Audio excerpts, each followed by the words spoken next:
Bonjour, je suis Monsieur Foallenglove René, administrateur de base de données, concepteur, développeur informatique et développeur logiciel, expert en architecture client-serveur entière, expert en programmation Java.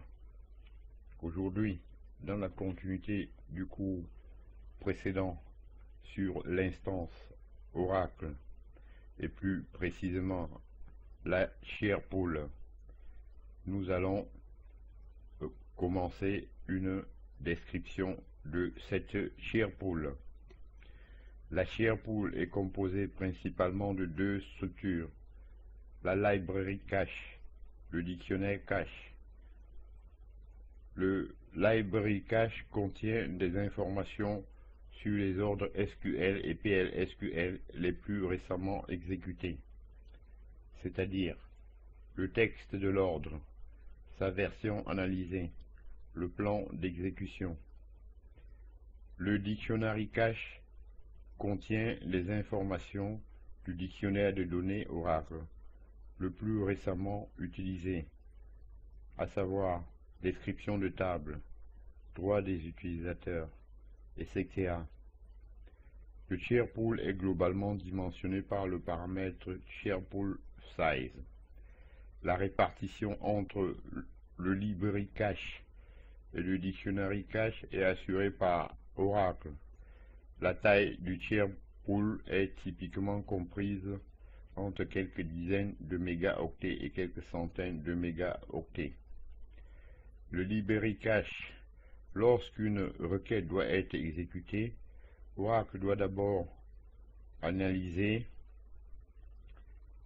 pour vérifier qu'elle est syntaxiquement correcte et sémantiquement correcte, puis déterminer le plan d'exécution de la requête. Comme cette étape d'analyse prend un peu de temps et que les résultats consomment de la mémoire, Oracle cherche à partager les requêtes entre les utilisateurs de manière à gagner du temps et économiser de la mémoire. Si un utilisateur exécute une requête déjà exécutée au préalable, lorsqu'une requête est exécutée pour la première fois, Oracle stocke les résultats dans la library cache, puis exécute la requête. Lorsque la même requête est de nouveau exécutée plus tard, Oracle est en mesure de retrouver dans la library cache et de l'exécuter directement sans refaire l'analyse, ou tout du moins en faisant une analyse plus légère. Dans la pratique, le library cache ayant une taille finie, Oracle utilise un algorithme LRU, List Recently Used, pour gérer le cache.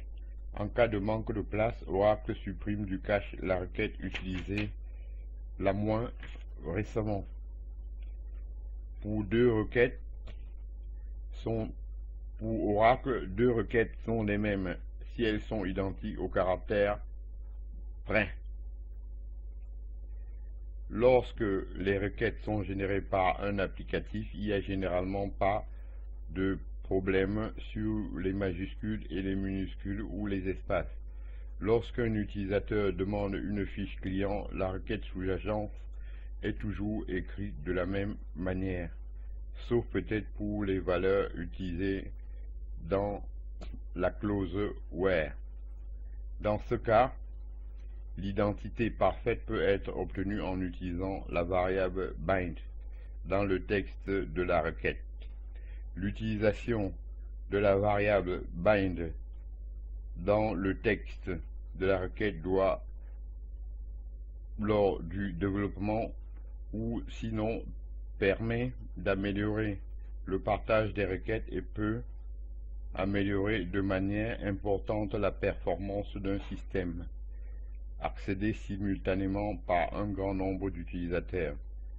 Les principaux middleware utilisés pour interfacer Oracle et les outils de développement permettent d'utiliser les variables bind, OLEDB, Oracle ORGEP, for Ole, etc. Les paramètres d'initialisation cursor sharing permettent éventuellement d'indiquer à Oracle dans quelles conditions deux requêtes peuvent être partagées.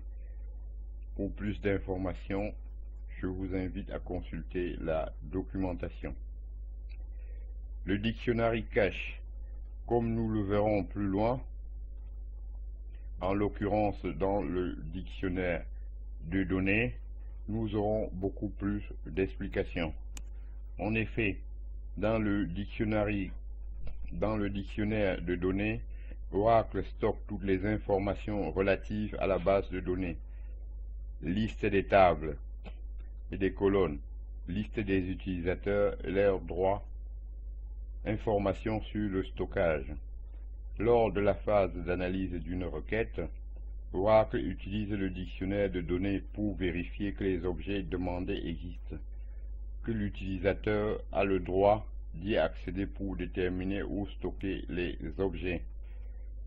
Pour garantir un bon niveau de performance, Oracle cherche à maintenir tout ou partie du dictionnaire de données en mémoire dans le dictionary cache. Le dictionary cache est aussi appelé raw cache dans la documentation d'Oracle. J'en ai terminé avec cette partie.